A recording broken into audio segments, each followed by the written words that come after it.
it's me. Today I have kind of an out of the blue type of video that's just gonna be like fun. This video is all about these. I found these pens. They're so dumb. I can already tell. They're so dumb. They're called Amazing. They literally put amazing as part of the title. So that's a good start, right? Amazing Magic. Okay, Amazing Magic. Amazing Magic pens.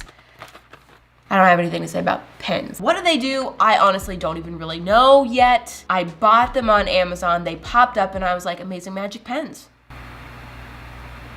I want some Amazing Magic pens. I'm gonna take a whole video and just try to make something decent. If they're so amazing in magic, it shouldn't be that difficult. I suspect they're not gonna be as amazing in magic as the title would suggest. But my goal here is not to complain about this product or to tell you to buy it or not to buy it or whatever. I don't know. I don't know anything about this. I obviously just picked it up randomly. My goal is just to take something that I'm unfamiliar with that may or may not suck and try my best to make something good with it.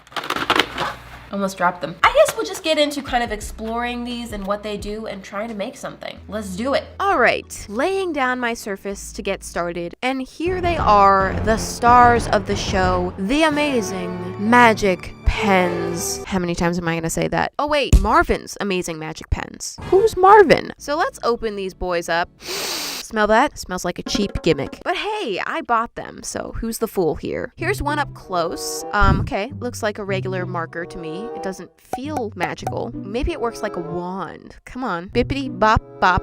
Bippity bop bop. Did it work? Am I pretty yet? Oh, okay. Oh, it's dirty. I'm getting a little bit worried about a false advertisement situation because no magic is happening. So I brought back the box to see if I could decipher this very complex code. Basically, they're color changing. I do remember seeing things like this when I was a kid, but I never actually had or used anything like this before. The box does explain everything, but I'm just gonna kind of explore on my own. Okay, so let's see. Orange marker, orange ink. Okay, I'm following. Pink marker, pink ink. Okay, what if you combine them? Any magic? No. What about the purple marker? Do you believe in magic? Nope, it's fake. Also, why does the purple look almost identical to the pink?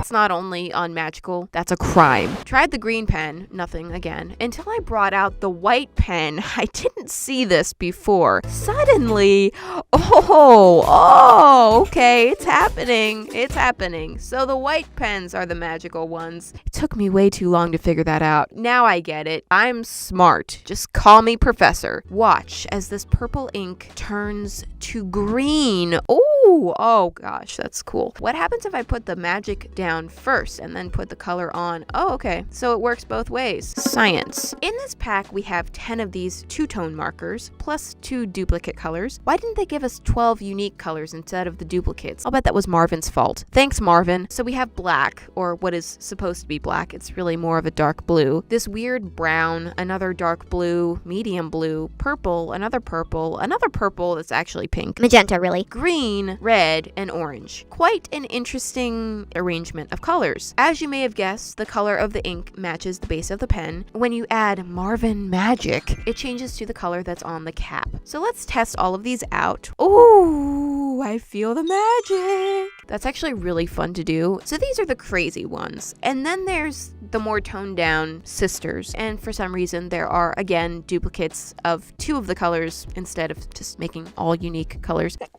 Ow. I hate the painful sneezes. The difference between these markers and the two-tone ones is that when you use the magic marker over these, they just turn white. So that's cool. Okay, there's a lot here. The thing that's troublesome for me is that there's no system. The colors that are provided are very random. The colors that they change to are even more random, which is going to make planning a drawing with these very difficult, which is why I continue to stall. Eventually, I realized whatever I make with these, it's going to look totally whack. So let's just try to embrace the whack. So I'm lightly sketching out my design. I wanted to do something simple enough that I could complete it using these markers, but detailed enough that it's not too easy or boring. Also, gotta keep in mind, this is gonna be using some outrageous colors, so something that is going to look decent in a very colorful form. So I very lightly sketched out my design. You can't really see it. Oh good, it'll be a surprise. Get excited, but also manage your expectations, okay? Please. I'm laying out all my colors for the background. I'm gonna go for a gradient look, so I'm figuring out the best way to order them. And here we go. Now, these markers don't really blend, but I try to force them to anyway by creating scraggly little edges just to try to soften the line between colors and make them look like they're kind of blended together. One of the struggles I had with planning this drawing is that all the colors are so strong. There's no light colors or softer colors, so it's gonna be a very intense drawing. Also, I forgot how splotchy markers are. Look at that. It's ugly. But of course, that's unavoidable, which makes me a little crazy because this is supposed to be a nice, relaxing sunset gradient, but instead, it's a gradient of intensity and chaos. I thought about bringing in some other supplies to help out a little bit, like maybe I could have done the background in watercolor, and that would really help soften the background at least. But I figure, if we're gonna do this, let's go all in, okay? And you can see the outline of my drawing is starting to be revealed. You can kind of see what's happening here. Oh boy. Now that I've added the orange, it looks like everything is on fire. Uh-oh. The bottom was supposed to be this peachy color, but once I put that down, I decided I really kind of hated it. So then I panicked and added orange and red at the bottom.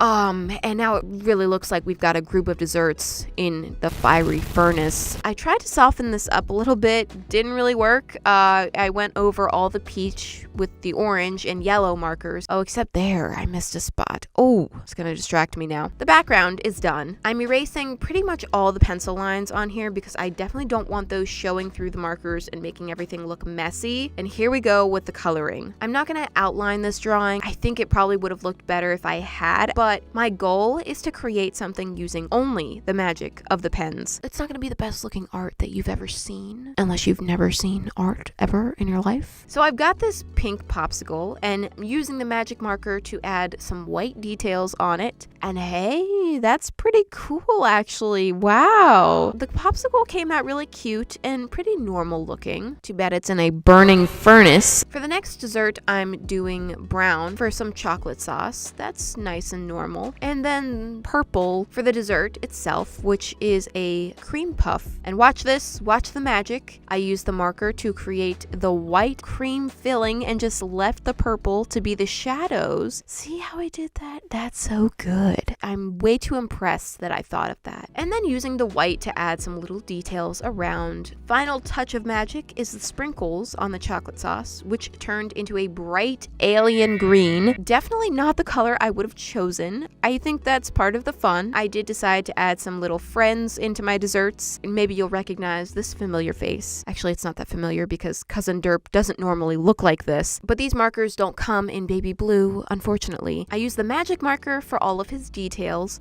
so it's kind of like Cousin Derp from the underworld. I did test with the other blue option, and this was the less creepy, believe it or not. Then moving from Derp to our beloved Pickle, looking a little less than stellar, but he's alive. And Pickle has found himself inside of this lovely lavender frosting. I made the cupcake liner brown, like a chocolate cake, but then the cake color is actually not chocolate, it's a bright pink. So the colors don't make all that much sense, but somehow it still kind of looks okay. Next we have the ice cream cone, and this is where things get real wild. The cone is a normal color, but then we have this dripping substance. What flavor could that possibly be? And then some bright purple ice cream. Definitely looks a little crazy. It may look like I'm just throwing random colors on here, but I actually did plan this out and try to use the best colors possible. The red option was worse. The thing is, I really wanted to use just about every single color option in the set and go all out. For the last dessert, I did go nice and simple and did the pink again for a cake roll with white details and a little strawberry on top. Then to give the background a little magic, I added some stars and little spots of glitter around, and it's finished. It's a lot of warm colors on here, a lot of pink and red. And also, let's just point out, it's not the most amazing piece of art that I've ever seen. Also, how is that popsicle standing up by itself? Magic. I will say though, using these markers was actually a lot of fun. I thoroughly enjoyed the experience. It was easy, pretty quick, and it's different. So since this was pretty quick, I had a little extra time left over for the week, and I decided to go ahead and do another one. For the first round of color, I'm I'm gonna stick with using the markers that just changed to white. And since my last one had a very reddish vibe, I'm gonna switch it up and go blue this time. Which blue to choose? They're all pretty much the same. I'm coloring the entire background blue, and man, it's amazing how quickly you cover some ground with markers. Jeez, compared to paint or colored pencils, ooh, it's like lightning. And as you can see by this silhouette, I'm drawing a bear. It's gonna be a purple bear. Now, clearly the thing about these markers is that they force you to make some very interesting color choices. I kind of wanted to use the brown to make a brown bear because I'm basic, but I just wasn't a fan of having green details for my bear, so I chose purple instead. I wanted to choose something to draw that would work really well with these pens and kind of highlight all the fun things that they can do. So I decided to make a teddy bear with a bunch of different patches. That's what all those empty squares are for. I went with that peach color for the bear's muzzle and tummy area, which I'm still not a huge fan of this color. I don't know why, but it makes me a little bit uneasy.